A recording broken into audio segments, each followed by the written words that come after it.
Shavuot à tous, Bezrat Hashem, Itbarach, on continue donc le Sefer Hamidot, Bisroud Rabbeinu Akadosh, tous les tzadikim si tu veux. Donc il dit comme ça, on s'en est arrêté au point numéro 21, que grâce au pardon des fautes, on méritera un cœur pur. Ce sera Tiem qu'on en ait un si Dieu veut. 22, grâce à la compassion, les désirs pervers t'abandonneront. Alors il dit ici, grâce à la compassion, c'est quoi la compassion? C'est le fait d'être compatissant envers chacun, envers même les créatures. Même écrit dans la Gemara que tout celui qui est Merachem al Briota, Merachem al Yashamim, celui qui fait en sorte d'être Merachem à la Briote, celui qui a de la miséricorde envers les créatures, même envers les animaux. Il y en a des fois, ils tapent dans des chats, ou ils embêtent des oiseaux, etc. Les pauvres, ces animaux, ça reste des créatures de Dieu. Il n'y a aucune mitzvah de leur faire du mal, ni quoi que ce soit. Chazve shalom. Et une personne qui fait attention justement à la compassion, parce qu'automatiquement, si une personne il a de la compassion envers les animaux, automatiquement il en aura envers les humains en général. À part certains humains malheureusement qui sortent du lot, mais on va dire dans la grande majorité. Et si une personne il a donc de la compassion, grâce à ça, on aura de la compassion pour lui dans le ciel. Et une des choses qu'il aura, c'est que les désirs pervers, ils l'abandonneront. Bon, Hachem. Ici il dit, à ta'avot. Ta'avot, c'est pas seulement les désirs pervers, c'est toutes les envies, la nourriture, l'argent, etc., etc. Quand il dit ici la compassion, c'est d'avoir un très très haut niveau, mais entre guillemets, tout ce qu'il dit Rabbi Nachman ici, c'est accessible à tout le monde. Il ne parle pas de manière très très haute, des choses qui ne sont pas accessibles. Non, il parle des choses qui sont accessibles à tout le monde. C'est de manière générale, et chacun il peut le faire, Baruch Hashem. Il dit comme ça, 23, à cause des yeux, le cœur désirera. Il faut savoir, ils disent, les Chachamim, que leur mérite nous protège, que les yeux, c'est la porte du Yetzer Hara. Et ils te disent, il n'y a pas de plus grande barrière, ils ramènent des Sarab et Moharaj du Midrash, il n'y a pas de plus grande barrière contre le Yetzer Hara qui est les yeux. C'est-à-dire, en gros, les yeux, c'est la plus grande barrière du Yetzer Hara. Pourquoi? Parce que disent nos sages que les yeux, ils voient, le cœur, automatiquement, c'est la suite, il convoite, et automatiquement, quand une personne générale, il convoite, automatiquement, il veut la chose, et malheureusement, Chazve Shalom, les membres, ils accomplissent, c'est-à-dire, entre guillemets, font la vera. Donc, il fait très très attention. Plus une personne, il fait attention à ça, à ses yeux, plus automatiquement, Bezrat Hashem, il aura de Siyata Jmaya et il n'aura pas de désir vers les envies. Et automatiquement, il va devenir plus sensible à la Gdusha. Et après, c'est un crescendo et c'est magnifique. Que Dieu nous aide à faire attention à nos yeux, c'est tellement important. 24. Le désir pervers du cœur laisseront forcément une empreinte en toi. C'est logique. 25. Contre les pensées de dépravation, une ségoula consistera à boire une potion qui provoque des coliques. Des coliques, c'est ça même chez le c'est quelque chose qui, quand une personne il est constipé, il prend ça pour aller aux toilettes, on va dire. Et il dit contre les pensées de dépravation, une ségoula, c'est de prendre des choses qui font en sorte d'enlever tout entre guillemets, on va dire les sels. Pourquoi? Parce qu'il dit que le fait d'être constipé, ça amène plein de mauvaises pensées. Et il dit faire très attention aussi à Rabbi Nachman de ne pas être trop constipé. Il dit d'être bien, c'est normal, c'est bon pour la santé, etc. D'être trop constipé, non seulement c'est mauvais pour la santé, mais en plus de ça, ça amène de mauvaises pensées. Donc il dit ségoula pour enlever ça, faire en sorte que le ventre soit toujours bien à l'aise. Comme il dit le Rambam, d'être bien dans son corps, bien dans son âme, c'est tellement important. Il y a écrit dans la paracha de cette semaine, Stam, je l'ai lu comme ça de manière allusive, mais c'est vraiment vrai, il y a écrit que quand on est sorti d'Égypte, il y a écrit Va'ata itayef, en gros nous on était fatigués, Velo yareta Elohim ou lo yare Elohim, c'est-à-dire en gros tu étais fatigué et tu n'as pas craint Dieu. Et j'ai remarqué un truc bémet, quand une personne ne fait pas attention à dormir à ses heures, automatiquement il est fatigué, automatiquement donc il a beaucoup plus de difficultés à faire la vodat Hashem, donc automatiquement malheureusement il ne craint pas Dieu. C'est, quoi qu'il arrive, c'est une cause à effet, c'est-à-dire c'est une chose qui, comme on dit dans la race, c'est un psy-gréché. Ça veut dire, psy-gréché c'est quoi? Dans la race ça veut dire en gros que c'est une conséquence qui est directe. Dans le cas qui est cité dans la race, par exemple, on dit qu'une personne, par exemple, il ouvre le frigo, automatiquement il y a une lumière qui va s'allumer. Donc il n'a pas le droit d'ouvrir le frigo Shabbat si une lumière s'allume. Pourquoi? Parce que s'il ouvre la lumière, s'il ouvre le frigo, automatiquement la lumière s'allume. Et psy-gréché, c'est quoi? La Gemara elle dit, c'est si on coupe la tête d'un coq, entre guillemets, automatiquement il va mourir, c'est logique. C'est une conséquence qui est inévitable. Donc c'est exactement pareil. Il dit ici qu'il faut faire attention à ça. Et donc pour revenir à ce qu'on disait, on doit faire le maximum pour être bien dans notre corps, c'est tellement important, bien dormir, bien manger, mais pas trop. Pas de suralimentation, pas manger des mauvaises choses pour le corps. Combien c'est dur, combien c'est dur, et combien on doit se battre dessus. Et dire Rabbi Nachman, c'est une des ta'avot les plus dures, le fait de l'alimentation. Pourquoi? Parce qu'il dit l'alimentation, entre guillemets, c'est une chose qu'on a un goût. Il y a des choses malheureusement où on n'a pas spécialement de goût, mais on a quand même une attirance. Par exemple, l'argent, les gens ils aiment l'argent, pourtant ni on le mange, ni ça nous fait du bien, ni rien du tout. C'est juste, on va dire, quelque chose qui est extérieur, qui peut nous amener à avoir certains plaisirs extérieurs, on va dire ça comme ça, mais ça nous fait vraiment aucune bonne chose dans notre corps. Ça va pas nous rendre plus forts, ça va pas nous rendre plus meilleurs, ni quoi que ce soit. Au contraire, en général, ça pourrait les gens, malheureusement. Mais dans tous les cas, ce qui est marrant, c'est qu'il dit ici, faire très attention à être en bonne santé.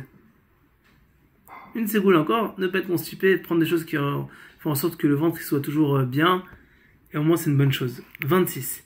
La prière récitée avec ferveur ouvrira toutes les portes là-haut. Évidemment, ici dit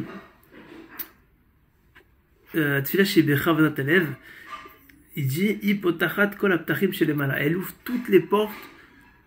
Donc c'est une chose qui est incroyable parce que Rabbi Nachman il parle beaucoup aussi de la Tfila Bekoar. C'est quoi la Tfila Bekoar? C'est la prière avec force. C'est pas la prière qu'on va maintenant commencer à crier, à hurler, etc. C'est la prière avec force, avec kavana.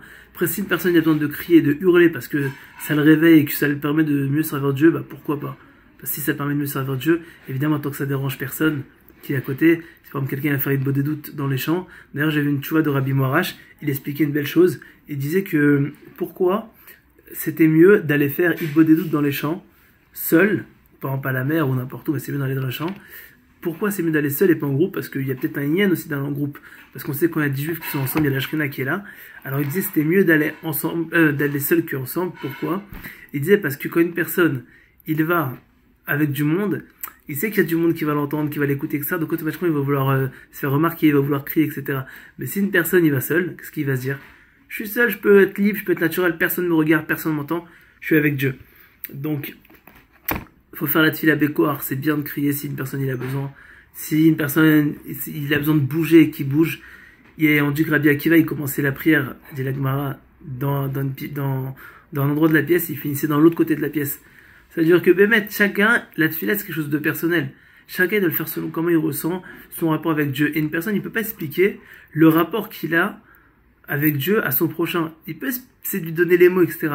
Mais beaucoup de fois, Rabbi Nachman, Rabbi Nathan, etc., ils parlent et ils expliquent une chose qui est incroyable, que leur mérite nous protège. Ils disent des fois, va mévin yavin, genre celui qui comprend, il comprendra, ou alors il est impossible d'en rajouter plus ici. C'est-à-dire en gros, essaye de comprendre ce que tu peux comprendre, mais je peux pas t'expliquer plus parce que je peux pas t'expliquer une sensation. C'est comme quelqu'un il a pas goûté au chocolat, tu lui montres le chocolat, tu dis non mais tu sais c'est un goût un peu sucré, de l'autre côté c'est un petit peu amer, etc. Mais tant qu'il a pas goûté, il pourra pas savoir exactement ce que c'est. Il peut avoir un petit peu une perception, il peut avoir des idées, il peut peut-être se rapprocher du goût, mais il pourra pas voir vraiment exactement la chose.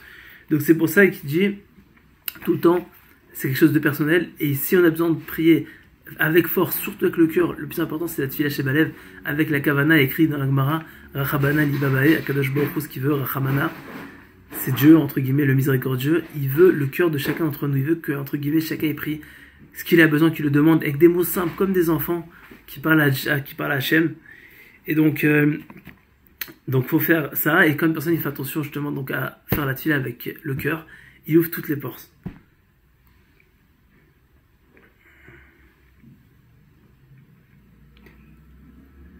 Celui qui a des réflexions idolâtres ne devra pas porter d'or sur lui. Il explique Sira Benou. D'où il ramène ça? Daniel. Non. Oshéa. Vezav, Asou, les balles. Ah. Il ramène ça de Oshéa, c'était un avis. Vezav, il dit qu'ils ont fait de l'or pour le bal. Bal, c'était une idole. Donc en gros, il dit que malheureusement, le fait des fois d'avoir de l'or, ça peut amener des réflexions idolâtres. On sait qu'il y a eu le veau d'or, qui était une des plus grandes idolâtries qu'ils ont fait, etc., etc. Donc il dit par rapport à ça, il faut faire attention de ne pas mettre d'or si une personne a de réflexion idolâtre. Ça ne veut pas dire que spécialement ça en amène, mais l'inverse c'est oui possible et ça va faire sûrement en sorte que il va avoir d'autres pensées idolâtres. Ici il dit Avodazara, ça vraiment la vraie pensée d'idolâtrie. 28. L'ivresse attirera des réflexions idolâtres.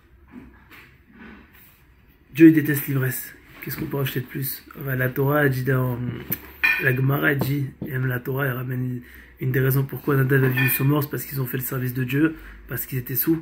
La Gemara elle dit dans Pesachim que Dieu déteste des personnes, 3 personnes, une des personnes qui déteste c'est celui qui s'enivre. Rabbi Nachman il parle beaucoup de ça, il dit que c'est très bien le kiddush, etc. Mais il faut pas trop augmenter le vin, il faut pas être ivre, surtout pas. L'ivresse c'est très très très mauvais. À part Purim, parce que Purim c'est spécial, ou les moments où il y a une mitzvah de faire une petite simrek de yaïn. Parce qu'en fait, c'est quoi l'ivresse? L'ivresse, c'est se déconnecter de Dieu, se déconnecter de la réalité. Dieu, ce qu'il veut, c'est qu'on se connecte. D'ailleurs, une des personnes aussi que Dieu déteste, c'est la deuxième des 3 personnes, celui qui se met en colère. Pourquoi? Parce qu'une personne qui se met en colère, c'est une personne qui se déconnecte de la réalité. Dieu veut qu'on se connecte à la réalité. Donc si une personne il boit trop de vin et qu'il s'enivre, malheureusement, ce qui se passe, c'est qu'il se déconnecte complètement de la réalité. Dieu n'aime pas ça. Dieu aime qu'on soit présent, qu'on soit là. En hébreu, il y a un mot qui dit nochachut, qu'on soit présent, qu'on montre acte de présence. Mais si une personne il est bourré, qu'il est complètement défoncé, etc., ou qu'il prend des choses qui sont encore pires que Dieu préserve, il n'est pas là, malheureusement, et Dieu n'aime pas ça. Chacun à son niveau, encore une fois, il fait ce qu'il peut, Bezrat Hashem. Le plus important, c'est d'être présent, de répondre. Présent, entre guillemets, quand Hashem, il veut qu'on soit présent pour nous. Parce qu'au final, toute la voie d'Hachem, au début, on l'a fait pour nous. Pour pouvoir se rapprocher de Dieu et pour pouvoir être meilleur et faire du bien autour de nous. Et voilà, c'est important de faire attention à ça. 29. À cause de l'amour pour les femmes, la dignité te sera retirée. De plus, ton épouse ne retiendra pas ta semence et subira une fausse couche, que Dieu nous en préserve. Et lors de la naissance, l'enfant mourra. Ici, il dit Ahavat Nashim. Ahavat Nashim, c'est le fait d'aimer des autres femmes, que Dieu préserve. D'où il ramène ça? Keavam, Keof, Godam, Milida, Mebeten, Ayen Rashi. De quoi on parle? C'est aussi dans Oshéab. En tout cas, il dit ici que faire très attention de ne pas avoir d'amour pour d'autres femmes que sa femme. Il faut aimer que sa femme, la respecter, la désirer, parce que Rabbi Nachman nous a dit, à chaque fois il le dit, il le redit que les femmes, elles souffrent beaucoup, les pauvres, parce qu'elles ont beaucoup de problèmes dans leur vie, que ce soit au début, que ce soit avec leur... malheureusement, dès qu'il y a leur cycle qui arrive, après elles commencent à tomber enceintes, et c'est difficile pour eux. Et après elles portent l'enfant, et après elles doivent supporter l'enfant qui grandit. Et après, il y a la ménopause, etc. Toute leur vie, les femmes, elles souffrent malheureusement et elles ont beaucoup de souffrance. C'est pour ça qu'un homme, il a une grande mitzvah de respecter sa femme, de l'aider, de la chérir. Chacun à son niveau, évidemment, chacun comme il peut, mais c'est une grande mitzvah. D'ailleurs, il a dit Rabat dans la Gemara, honorez vos femmes et vous vous enrichirez. Donc c'est une grande ségoula, c'est bon à savoir. La discorde, dit numéro 30, attirera des réflexions idolâtres. De même, une demeure qui est la scène de dispute deviendra un lieu de culte idolâtre. Et dit le Chavetzreim aussi, aucun rapport, moi je le glisse dedans en passant, il faut faire très attention, que ce nous protège, de ne pas faire de marloquette. Parce qu'il parle ici de marloquette Rabbeinu, et ça va devenir un lieu de culte idolâtre, mais il dit surtout ça va être détruit. Il dit une ville où il y a la marloquette, elle est détruite, et ça va devenir ici un culte idolâtre. C'est très grave, il faut fuir la marloquette le plus possible, il faut tout le temps être bien, tout le temps shalom avec les autres. C'est important. Combien une personne il est bien avec les gens, il est bien à l'intérieur de lui, tout va bien, la vie elle est belle. C'est vraiment très important, être comme ça, il faut être comme Aaron Avinu, Oev Shalom, Verodev Shalom, Oev et Tapriot, Omekarvan Torah. Il faut se rapprocher des gens, être avec eux, les aimer, leur faire du bien, et les rapprocher de la Torah. J'avais entendu une belle chose. J'avais entendu écrit que Aaron, il est Oev Briot, Omekarvan Torah. C'est pas parce qu'il aime la Torah, il veut les rapprocher de la Torah, non.